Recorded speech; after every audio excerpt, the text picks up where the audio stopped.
कृष्ण प्रेम के शुभ भावों से संयुक्त होकर प्रेम की रसधार में डूबकर आनंदमय जीवन व्यतीत करते जिज्ञासु हैं।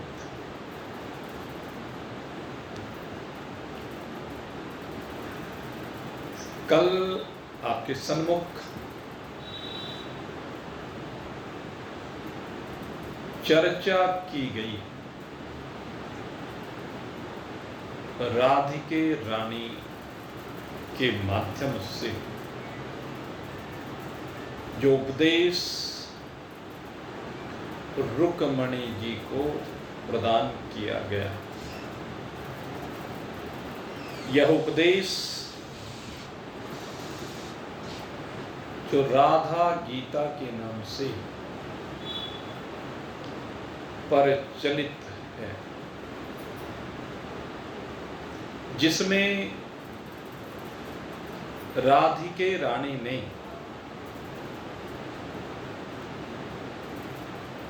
भगवत स्वरूप का वर्णन किया और उस भगवत स्वरूप में निरंतर विराजमानता किस प्रकार से होती है, उसके संदर्भ में चर्चा की। और रुक्मणी जी को ये भी समझाया कि किस प्रकार वह भगवान श्री कृष्ण की अभिन्न शक्ति है और कभी भी उनका और भगवान का भेद होता नहीं है। भगवान श्री कृष्ण और राधिके रानी की जो एकता है, उस चित्र को अनेकानेक महान पुरुषों ने खींचा है और उस चित्र को खींचते हुए अपने अपने शब्दों में उनकी एकता का वर्णन किया है। किस प्रकार से वर्णन किया है कवि माघ हुए हैं। कहते हैं जिस प्रकार से चंद्रमा से निकलने वाली रश्मियां चंद्रमा से प्रकट होकर के शरद पूर्णिमा के दिन इस सारी प्रकृति की तपिश को मिटा देती है, संतप्त हृदयों की प्यास को बुझा देती है, ठीक उसी प्रकार से भगवान और राधिके रानी का संबंध है। जिस प्रकार से ये रश्मियां कभी भी चंद्रमा से भिन्न नहीं हैं, लेकिन लोगों को लगता है कि ये चंद्रमा की चांदनी, ये दिव्य रश्मियां ये संजीवनी प्रदान कर रही है, ये संजीवनी शक्ति है इस जगत की और प्रत्यक्ष दिखाई भी देती है। वह कभी भी चंद्रमा से भिन्न नहीं है, चंद्रमा रूप ही है। ठीक इसी प्रकार से ये राधिके रानी भी कभी कृष्ण से भिन्न है ही नहीं, चंद्रमा की चांदनी की तरह से है। महाकवि माघ इसका वर्णन करते हैं और कहते हैं कि भगवान श्री कृष्ण समस्त जगत के आधार अधिष्ठान हैं, समस्त जगत का उनसे प्रकटन होता है, समस्त जगत उन्हीं का स्वरूप है। लेकिन ये स्वरूप अधूरा है, क्योंकि स्वरूप में कहीं स्फुरना नहीं है, कहीं चैतन्यता नहीं है। ये जो भी जगत भगवान ने बनाया, जब तक उसमें संजीवनी शक्ति के रूप में राधा रानी का प्रकटन नहीं हो जाता, क्योंकि इस जगत के प्राण वही हैं, इस जगत को प्राण उन्हीं से मिल रहा है। और जब तक शरीर में प्राण नहीं है, शरीर कुछ नहीं कर सकता, अपूर्ण है, अधूरा है। ऐसे ये जगत राधे के रानी के बिना अपूर्ण है, अधूरा है। यही ज्ञान अनेक प्रकार से महान पुरुषों ने प्रदान किया और भगवान श्री कृष्ण ने भी यही कहा है। ये जगत सत्य और असत्य का मिला हुआ स्वरूप है। ये जगत जो भास रहा है वो सत्य और असत्य दोनों मिलकर के भास रहा है। सत्य दिखाई नहीं देता, असत्य दिखाई देता। यद्यपि असत्य झूठा है, मिथ्या है, छलावा है, कुछ है ही नहीं, अस्तित्वहीन है, अगर सत्य ना हो।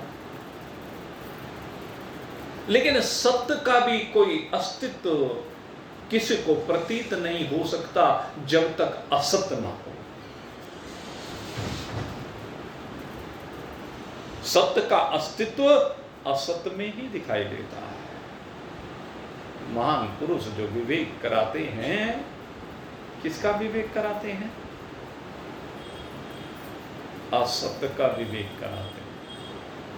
विवेक का मतलब सत्य को जानना है, लेकिन सत्य को जानने के लिए असत्य को जानना होता है, क्योंकि सत्य जाना नहीं जाता, सत्य जाना ही नहीं जा सकता। और जो कहता है कि सत्य को मैं जानता हूं, तो उपनिषद में इसी बात के ऊपर चर्चा आई कि जो कहता है कि मैं जानता हूं, कहते वो नहीं जानता, और जो कहता है कि मैं नहीं जानता हूं, वो जानता है। और सही बात अगर यदि पूछो, जो जानने और ना जानने दोनों से परे हो गया है, वही मेरा स्वरूप है। लेकिन परे कब होता है? जब इस असत्य को जान लिया जाता है। जानना ही असत्य का है। राधे के रानी रुक्मणी जी को इस असत्य से ही विलग कर रही है। कहते असत्य झूठा है, मिथ्या है, क्षणभंगुर है, परिवर्तनशील है, अस्तित्वहीन है। लेकिन यही सच्चा प्रतीत होता है, ये नित्य प्रतीत होता है, ये चैतन्य प्रतीत होता है, ये असत्य। कहते हैं इसलिए तू इस अन्नमय कोश को जान। ये अन्नमय कोश मिथ्या है, झूठा है, रहता नहीं है, निरंतर परिवर्तनशील है। कल आपको समझाने का प्रयास किया।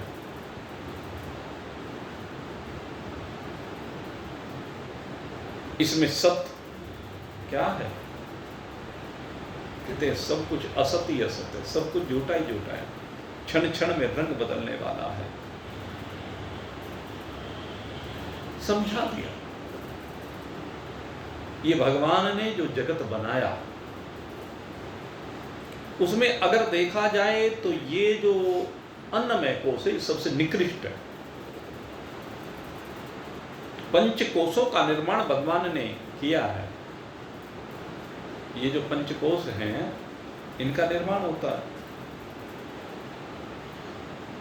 अगर इन पांचों कोशों के ऊपर हम चिंतन करें तो इन पांचों कोशों में ये पहले हम गुणों का खेल देखते हैं, गुणों के खेल के बाद उसमें गुणों से भूतों का प्रकटन होता है, फिर उनका खेल देखा जाता है, सम्मिलित दोनों का, गुणों का और भूतों का। वैसे तो सारा खेल गुणों का ही है, ये सारा खेल गुणों का है। और इन गुणों में भी अगर हम चिंतन करें, अगर सतोगुण के खेल को देखें तो सतोगुण का खेल क्या है? ये पांचों ज्ञानेंद्रिय हैं और सामूहिक अंतःकरण है। ये गुणों के खेल में सतोगुण का खेल आता है।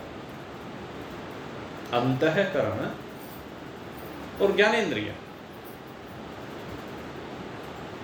यही तो है गुणों का खेल। और ये ज्ञानेंद्रियां अंतःकरण में भी जब मन से जुड़ जाती हैं तो मनोमय कोष बना देती हैं, और यही इंद्रियां जब बुद्धि से जुड़ जाती हैं तो विज्ञानमय कोष बना देती हैं। यद्यपि दोनों एक ही हैं, लेकिन जब हम अष्टधा प्रकृति की बात करते हैं तो उस अष्टधा प्रकृति में मन और बुद्धि को भिन्न प्रकार से व्यक्त किया गया।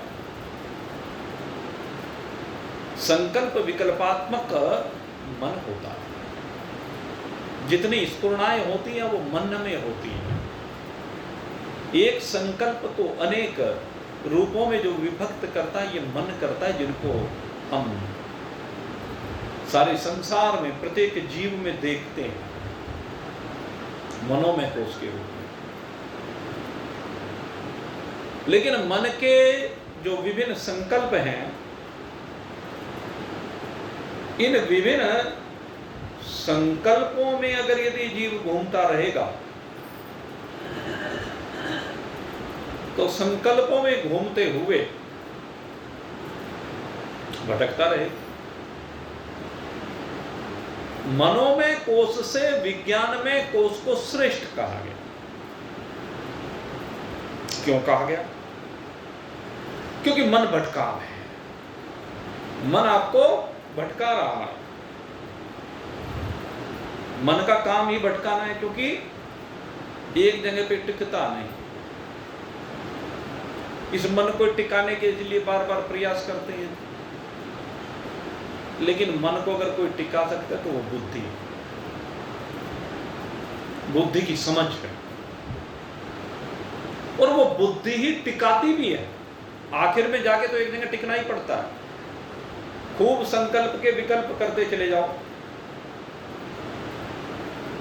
दिमाग में किसी विषय के ऊपर कोई चिंतन प्रारंभ हुआ और जैसे सूर्य से अनंत किरणें निकलती हैं, ऐसे इस मन से अनंत अनंत विकल्प निकलते हैं। इधर जाऊं, इधर जाऊं, इधर जाऊं, इधर जाऊं, पूरा पश्चिम उत्तर दक्षिण ऊपर नीचे कहां जाऊं, सोचता रहता, भटकता रहता। आखिर में जाकर के बुद्धि आती है, कहने लगे बेटा तेरे बस का ये काम नहीं है, मैं बताता हूं, यहां टिक। बुद्धि सदगुरु का काम करती है, उसे टिकाती है एक जगह।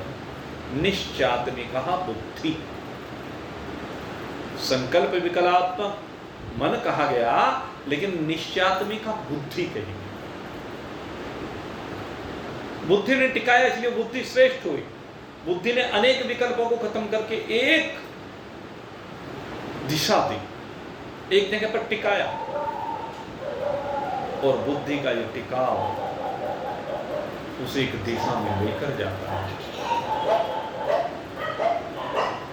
लेकिन ये बुद्धि किसकी है? अब बात ये है, ये टिकाव कब हो सकता है और कब सफल हो सकता है?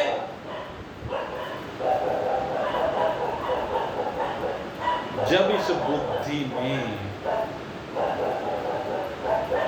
किसे बैठाया जाए, या ये कह लो इस बुद्धि को किससे दिशा दिलवाई जाए। बुद्धि जो भटक रही है मन के कारण से पहले, उसकी समझ कैसे बनती है? तो भाई उसमें शास्त्रों को बैठाना पड़ता, अनुभवों को बैठाना पड़ता।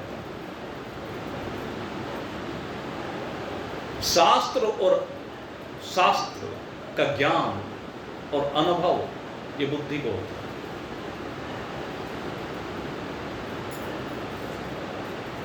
और जब वो जीवन में उतर जाता है तब ये मन का भटकाव समाप्त हो जाता है। और जब मन के भटकाव को ये बुद्धि समाप्त कर देती है और इसको एक जगह पर टिका देती है, तो उसी समय परमात्मा का सीधा सीधा प्रतिबिंब इसके अंदर पड़ जाता है, तो ये आनंदमय कोष बन जाता है। ये तीनों कोष सीधे सीधे एक दूसरे से जुड़े हुए हैं। इसलिए इस भटकते हुए मन को अगर यदि आपको सही लाइन पर लाना है तो पहले इस बुद्धि को ठीक करना पड़ेगा। इस बुद्धि को ज्ञान परोसना पड़ेगा, वो समझ परोसनी पड़ेगी जो हमारे शास्त्रों में वर्णित है। और उसके लिए सत्संग के अतिरिक्त कोई दूसरा रास्ता नहीं है। ये सत्संग ही है जो बुद्धि को एक दिशा देता है, जो बुद्धि को भटकने से बचाता है। और जब समझ में आ जाता है गुणों का खेल, तो उस समय पूर्ण सात्विकता की स्थिति में होता है। और जैसे पूर्ण सात्विकता की स्थिति में होता है, उसी समय परमात्मा का प्रतिबिंब सीधे सीधे इसके अंतःकरण में बुद्धि में पड़ता है, तो ये आनंद अनुभव करता है। यह आनंदमय कोष सतोगुण की पराकाष्ठा है। तो इस प्रकार से सतोगुण का खेल होता है। और रजोगुण का खेल क्या है? ये प्राण है, ये कर्मेंद्रियां हैं। प्राण और कर्मेंद्रियां ये दोनों रजोगुण का खेल है। इनमें क्रिया है। संसार में जितनी भी क्रिया जीवों में दिखाई देती है वो प्राण और कर्मेंद्रियों से ही दिखाई देती है। ज्ञानेंद्रिय अनुभूति के लिए है, सेंस, जो जैसे त्वचा है वो स्पर्श को अनुभूत करती है, करती कुछ नहीं त्वचा। आंखें रूप को अनुभूत करती हैं, वो भी कुछ नहीं करती। बस नासिका गंध को अनुभूत करती है, कान शब्द को अनुभूत करते हैं, रसना रस को अनुभव करती है, इसलिए ज्ञानेंद्रियां कही गई। लेकिन जहां भी कुछ करना हो तो ये आपकी कर्मेंद्रियां करें। कर्म सारे इनसे होते हैं, क्रिया प्रधान है, इसलिए इनको रजोगुणी कहा जाता है। ज्ञानेंद्रिय इन कर्मेंद्रियों को प्रेरित तो कर सकती हैं, वैसे तो अंतःकरण ही करता है। ज्ञानेंद्रियों से अनुभूत करके अंतःकरण इन कर्मेंद्रियों को दिशा देता है, ऐसे कर, ये कर। और प्राण करने की शक्ति प्रदान करते हैं। ये प्राण है जो शक्ति प्रदान करते हैं। हाथ काम तभी कर पाएंगे जब इनमें प्राणों की शक्ति आ जाए। पैर तभी गमन कर पाएंगे जब इनमें प्राणों की शक्ति आ जाए। इसलिए बार बार प्राणों का आयाम करने के लिए हमारे यहां कहा गया, इसी को कहते हैं प्राणायाम। प्राणों का आयाम, इन प्राणों को शुद्ध कीजिए, स्वच्छ कीजिए, जिससे कि ये आपको भरपूर शक्ति प्रदान कर सके। शरीर में बल जो आता है वो इन प्राणों से आता है। इसलिए प्राण हमारी सबसे बड़ी शक्ति है, यही कर्मेंद्रियों से कुछ करा पाती है। अगर यदि प्राण ना हो तो कुछ नहीं कर सकते। इन प्राणों को ही भगवान ने राधिका रानी कहा। भगवान की जो पंच शक्तियां हैं, उन पंच शक्तियों में भाई एक तो ज्ञान शक्ति हो गई, वो ज्ञान इंद्रियों के माध्यम से कह लो या अंतःकरण के माध्यम से कह लो, लेकिन वे करती तो कुछ नहीं है। आंखों ने रूप को देखा, चाहे कैसा भी रूप देखा, लेकिन उस रूप का कुछ करती है क्या आंखें? कानों ने शब्द को सुना, लेकिन सुनने के बाद कान कुछ करते हैं क्या? नहीं करते। तो ये ज्ञान शक्ति है, सरस्वती जिसको हमने कहा। एक द्रव्य शक्तियां हैं, जो द्रव्य शक्ति है वो जीवन निर्वाह के लिए आवश्यक है, जीवन में उनका बहुत उपयोग है। आपके घर में जो भी कुछ रखा है वो सब द्रव्य शक्ति, केवल धन ही द्रव्य शक्ति नहीं है। जो भी कुछ घर में रखा सारी द्रव्य शक्ति, घर भी द्रव्य शक्ति है। घर भी द्रव्य शक्ति, जिस सोफे पे आप बैठे हैं वो भी द्रव्य शक्ति, जिन गद्दों पर बैठे हैं वो भी द्रव्य शक्ति, आपका फ्रिज भी, आपका एसी भी, आपका कूलर भी, आपका गैस भी, चूल्हा भी, आपकी तिजोरी में रखा हुआ धन भी, आपके वस्त्र भी, आपके आभूषण भी, सब कुछ द्रव्य शक्ति के अंतर्गत आ जाए। द्रव्य शक्ति वो है जो आपसे भिन्न है, जिसके बिना ये मनुष्य जीवन या किसी भी जीव का जीवन संभव नहीं है। क्योंकि भूदेवी भी द्रव्य शक्ति है, जल भी द्रव्य शक्ति है, अग्नि भी द्रव्य शक्ति है। ये लक्ष्मी के रूप हैं, ये अपने से भिन्न है। ये जो अपने से भिन्न है, ये आपके लिए काम कब करेगी? जब आप चाहेंगे। आप उसके माध्यम से कुछ कर सकते हैं, उसका भोग आपको करना पड़ेगा, वो अपने आप भोग नहीं देगी। आपके सामने फल रखा है तो फल को आपको उठा के खाना पड़ेगा, फल अपने आप आपके मुंह में नहीं जाएगा। वस्त्र रखे हैं, आपको पहनने पड़ेंगे, अपने आप वस्त्र नहीं पहने जाएंगे। सब चीजें ऐसी द्रव्य शक्ति के बाद वो अपने भिन्न है। इसके बाद आती है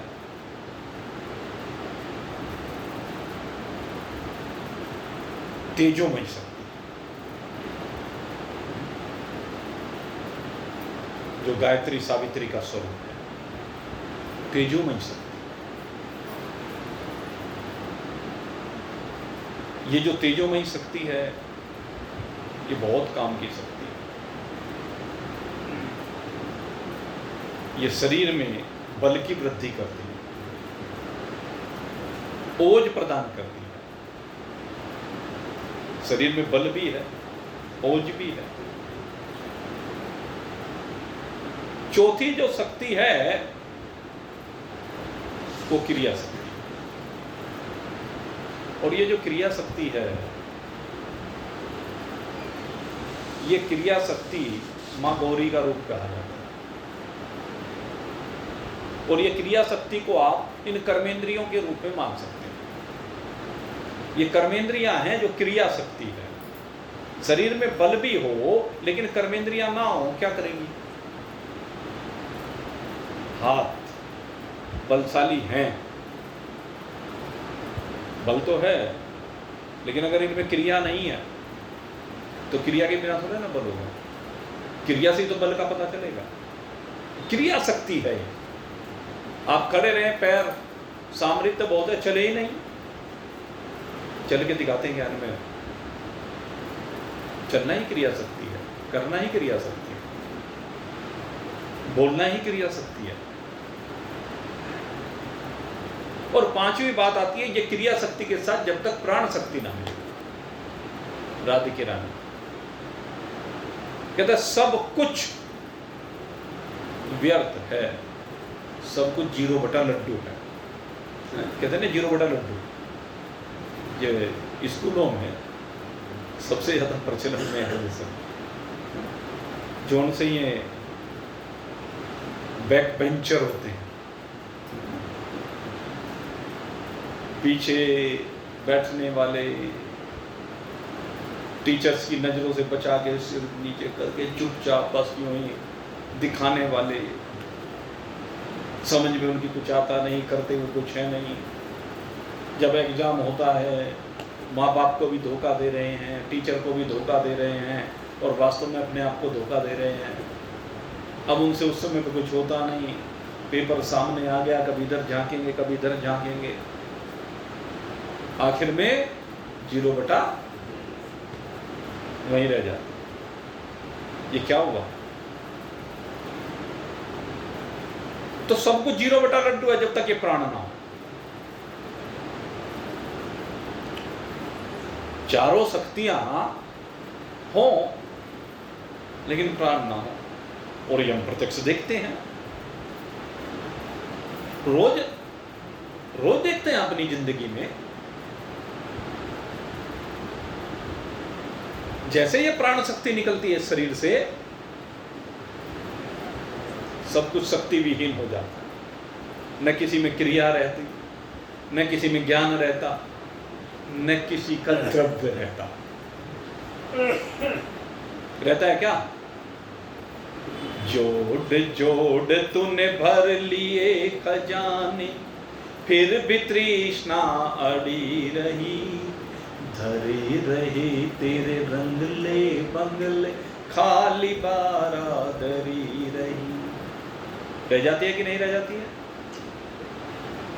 जितना जोड़ जोड़ के धन एकत्रित किया सब इस तरह रह गया, सब बेकार।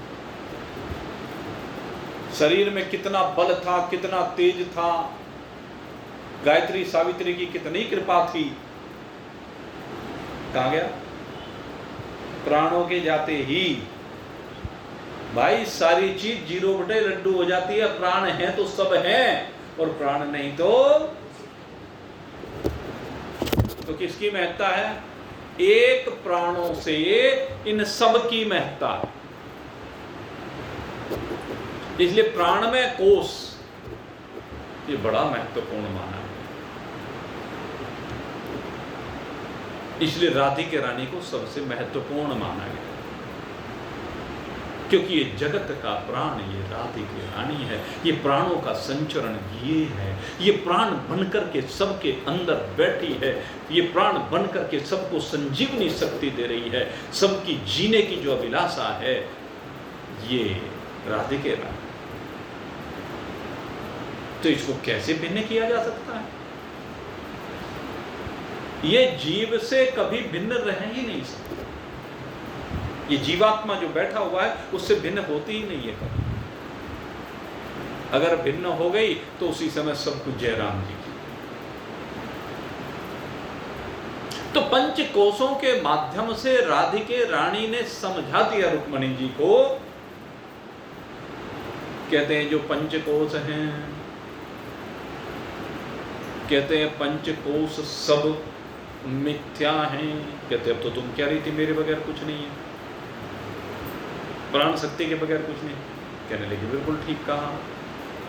जब तक शरीर में प्राण है तब तक ये समझ लेना जरूरी है। जब तक प्राण है तभी तक समझ सकते हो। अगर प्राणों का संचरण हो गया फिर समझने के लिए कुछ नहीं रहेगा भाई। प्राणों का संचरण समाप्त हो गया तो फिर कौन समझेगा, कैसे समझेगा? कहते जब तक प्राण है, कहते जब तक मैं तुम्हारे साथ हूं तभी तक तुम समझ लो। और समझना क्या है कि ये पांचों कोश मिथ्या है, ये पांचों कोश भ्रांति है, ये पांचों कोश स्वप्न मात्र हैं। ये क्रिया शक्ति मिथ्या है, ये ज्ञान शक्ति मिथ्या है, ये तेजोमयी शक्ति मिथ्या है, हा? और ये द्रव्य शक्ति भी मिथ्या है। सब कुछ को मिथ्या समझ लेते हैं, लेकिन इस द्रव्य शक्ति को मिथ्या समझ के नहीं देते। सबसे जरूरी है इस द्रव्य शक्ति को मिथ्या समझना, क्योंकि आसक्ति का कारण यही है जगत में, बंधन का कारण यही है जगत में। तरह तरह की वासनाएं, तरह तरह की चाहते, ये जो दिल में घोंसला बना करके बैठी हुई चिड़ियाएं, इच्छाओं की चिड़िया है। जब तक ये निकल के नहीं जाएंगी तब तक तुम्हें अपने स्वरूप का बोध नहीं हो सकता। इसलिए इन सब से विलग होकर के ये सब के मिथ्यात्व को निश्चय करके जो शेष रह जाए वो तुम हो। कहते वही हम सबकी वास्तविकता है। कहते वही कृष्ण है, वही राम है, वही तुम हो। तत्त्वमसि, तुम वही हो। राधिके रानी गुरु हैं। गुरु आपको अपने स्वरूप का दर्शन कराते, बोध कराते, इसलिए उनको गुरु कहा जाता है। सारे अंधकार को दूर कर देते हैं और ऐसा दिव्य प्रकाश आपके जीवन में होता है कि फिर उस प्रकाश के अतिरिक्त कुछ रहता ही नहीं है, अंधकार कभी प्रविष्ट नहीं हो सकता। तो ऐसे गुरु की कृपा को प्राप्त करना चाहिए। श्रीमद् भागवत एक ऐसा दिव्य ग्रंथ जहां पर राधिके रानी आपको कहीं दिखाई नहीं देती, लेकिन जिन श्री सुखदेव जी के मुखारविंद से ये भागवत रस की धारा का प्रवाह हुआ, वो कहते हैं कि इस श्रीमद् भागवत में राधा जी के अतिरिक्त और कुछ है ही नहीं।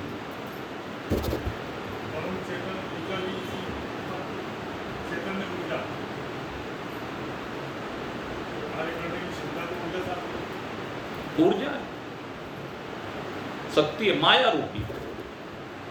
माया ही तो सारी शक्ति है गुणों के रूप में जो कन्वर्ट हुई है। और ये परमात्मा की अभिन्न शक्ति है, अभिन्न। जैसे चांद और चांदनी अभिन्न है, गंगा जी और गंगा की धार अभिन्न है, अग्नि और अग्नि की दाह्य क्षमता दोनों आपस में अभिन्न है, गन्ना और उसकी मिठास दोनों आपस में अभिन्न है। कहने को दो है लेकिन हैं दोनों एक है। ये वो चैतन्य की ऊर्जा भी आप इसको कह सकते हैं, चैतन्य की शक्ति भी आप कह सकते हैं। श्रीमद् भागवत में सुखदेव जी से पूछा गया कि आप ने किस गुरु से शिक्षा पाई, आपके गुरु कौन है, आपके इष्ट कौन है? तो उन्होंने कहा मेरे तो सब कुछ राधे के रानी। कहते आपने दर्शन क्यों नहीं कराए उनके? कहते भाई वो तो नजर का फेर है। कहते मुझे तो उनके अतिरिक्त भागवत में किसी के दर्शन ही नहीं हुए। तुम्हें लगता होगा कि भागवत में कुछ और है, लेकिन मुझे तो लगता है कि केवल राधा ही राधा है और कोई है ही नहीं। कहते भागवत में वो समाई हुई है, रमी हुई है, बसी हुई है।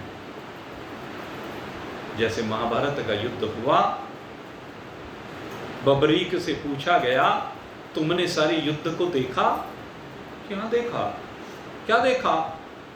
कृष्ण का चक्कर और द्रौपदी का खप्पर। युद्ध में कहीं भगवान श्री कृष्ण का सुदर्शन चक्र किसी को दिखाई नहीं दिया। द्रौपदी का खप्पर जहां वो सब वीरों के लहू को पी रही थी, वो कभी किसी को दिखाई नहीं दिया, लेकिन थे तो यही। ऐसे श्रीमद् भागवत में है राधिके रानी, वो प्रेम रूप से है, प्रेम की बहती रसधार है जो भागवत में समाई हुई है। भागवत का सार यही है। भागवत भगवान श्री कृष्ण का वांगमय स्वरूप है और इस वांगमय स्वरूप में अपने स्वरूप का बोध कराने की शक्ति वो राधिके रानी है।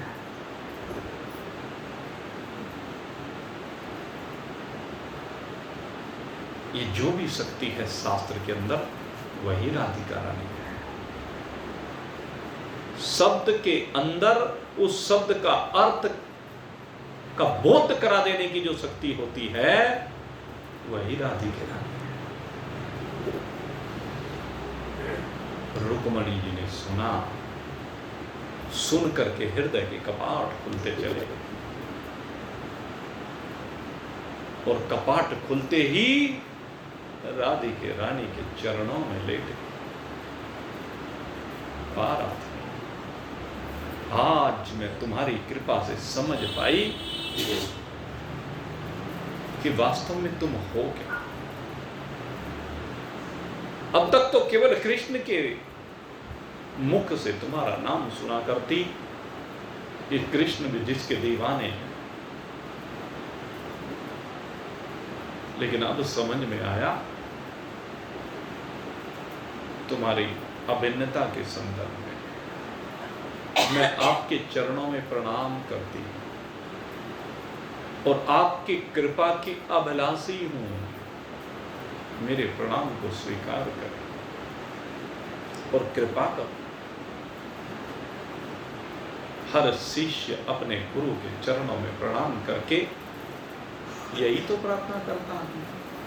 हर भक्त भगवान के चरणों में प्रणाम करके यही तो कामना करता है कि आपकी कृपा हो जाए। राधे तेरे चरणों की, श्यामा तेरे चरणों की, गर धूल जो मिल जाए। राधे तेरे चरणों की, श्यामा तेरे चरणों की, गर धूल जो मिल जाए। सच कहता हूँ राधे, तकदीर बदल जाए। सच कहता हूँ राधे, तकदीर बदल जाए। राधे तेरे चरणों की, श्यामा तेरे चरणों की, गर धूल जो मिल जाए। सुनते हैं तेरी रहमत, सुनते हैं तेरी रहमत, दिन रात बरसती है। सुनते हैं तेरी रहमत, दिन रात बरसती है। एक बूंद जो मिल जाए, एक बूंद जो मिल जाए, तकदीर संवर जाए। राधे तेरे चरणों की, श्यामा तेरे चरणों की, गर धूल जो मिल जाए। सच कहता हूँ राधे, तकदीर बदल जाए। राधे तेरे, श्यामा तेरे, ये मन बड़ा चंचल है, ये मन बड़ा चंचल है। कैसे तेरा भजन करूं, ये मन बड़ा चंचल है। कैसे तेरा भजन करूं, जितना इसे समझाऊं, जितना इसे समझाऊं, उतना ही मचल जाए राधे तेरे चरणों की, श्यामा तेरे चरणों की। गर धूल जो मिल जाए सच कहता हूँ राधे, तकदीर संवर जाए राधे। श्यामा तेरे चरणों की। मन चंचल है, टिकता नहीं है। समझाने का बहुत प्रयास करता हूँ, लेकिन जैसे जैसे समझाता हूँ वैसे वैसे मचल कर जाता है। इसलिए मेरी इस भूल को क्षमा कर देना, और भूल को क्षमा करके कभी मुझे अपने जीवन से बाहर मत निकालना, कभी अपनी कृपा से वंचित ना करना। नजरों से गिराना ना, नजरों से गिराना ना, चाहे जितनी सजा देना। नजरों से गिराना ना, चाहे जितनी सजा देना। नजरों से जो गिर जाए, नजरों से जो गिर जाए, मुश्किल है संभल पाए। राधे तेरे चरणों की, श्यामा तेरे चरणों की। गर धूल जो मिल जाए सच कहता हूँ राधे, तकदीर संवर जाए। राधे तेरे चरणों की, श्यामा तेरे चरणों की। गर धूल जो मिले श्यामा इस जीवन की, श्यामा इस जीवन की। बस एक तमन्ना है, श्यामा इस जीवन की। बस एक तमन्ना है, तुम सामने हो मेरे, तुम सामने हो मेरे। मेरा दम ही निकल जाए। हे प्रभु, इस जीवन की केवल एक तमन्ना है, तुम सामने हो मेरे। मेरा दम ही निकल जाए। राधे तेरे चरणों की, श्यामा तेरे चरणों की। गर धूल जो मिल जाए सच कहता हूँ राधे, तकदीर संवर जाए। राधे तेरे चरणों की, श्यामा तेरे चरणों की। गर धूल जो मिल जाए सच कहता हूँ,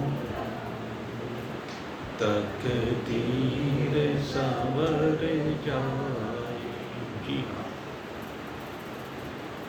जीवन का उद्देश्य ही यही होना चाहिए। जब शरीर से प्राणों का गमन हो तो ये आत्म स्वरूप, ये आत्मज्ञान ये ब्रह्म ज्ञान, ये परमात्म ज्ञान, ये सन्मुख आ जाए।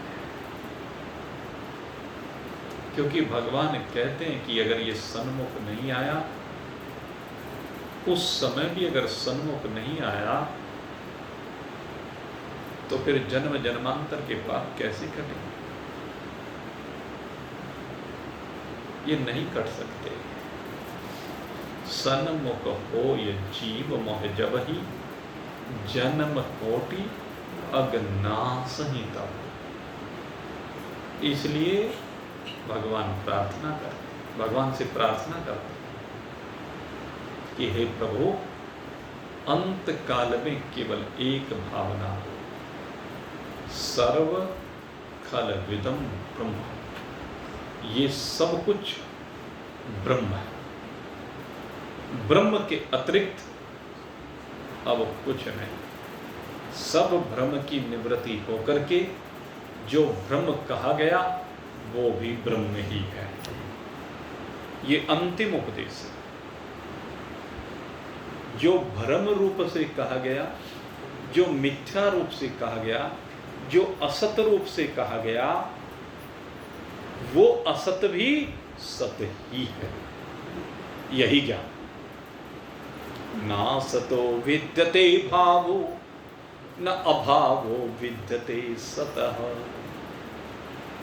इसलिए कहा कि असत्य का कोई भाव नहीं और सत्य का कहीं अभाव नहीं। जब असत्य सत्य रूप हो जाता है तो असत्य का भाव नहीं रहता, केवल सत्य ही सत्य रहता है, उसका कहीं अभाव नहीं होता। यही है हमारा स्वरूप, यही है आपका स्वरूप, यही है सबका स्वरूप। अहम ब्रह्मास्मि, मैं तो ब्रह्म हूं ही, लेकिन तो भी ब्रह्म ही है। ब्रह्म के अतिरिक्त और कुछ है ही नहीं। सर्व खलविदम ब्रह्म रूप से ये सब कुछ जीते जी अनुभूति करें, शरीर में प्राण के रहते हुए अनुभूति करें। यही इस राधा अष्टमी के पुनीत पावन पर्व पर आप सबके लिए शुभ कामना है और मां राधे की रानी से प्रार्थना कि सबकी शक्ति, क्योंकि आप ही हैं, इसलिए सबको ऐसी शक्ति दो जिससे सब अपने स्वरूप का बोध प्राप्त करें। हे शक्तिदात्री, हे सबकी संजीवनी शक्ति, हे समस्त जीवों के प्रेम का आधार मां राधे के रानी, आप बड़ी दयालु हैं, कृपालु हैं, अपात्र को भी पात्र बनाने वाली है। इसलिए पात्रता बना करके सबको जीवन मुक्ति के दिव्य आनंद से संयुक्त करें। इन्हीं शुभ भावों के साथ ये राधा अष्टमी का प्रसाद आप सब की सेवा में स्वीकार्य हो और भगवान की कृपा सदा आपके ऊपर बने रहे। इन्हीं शुभ भावों के साथ यहीं पर विश्राम, कल फिर आपकी सेवा में उपस्थित होंगे। तब तक के लिए विश्राम। बोली सच्चिदानंद भगवान।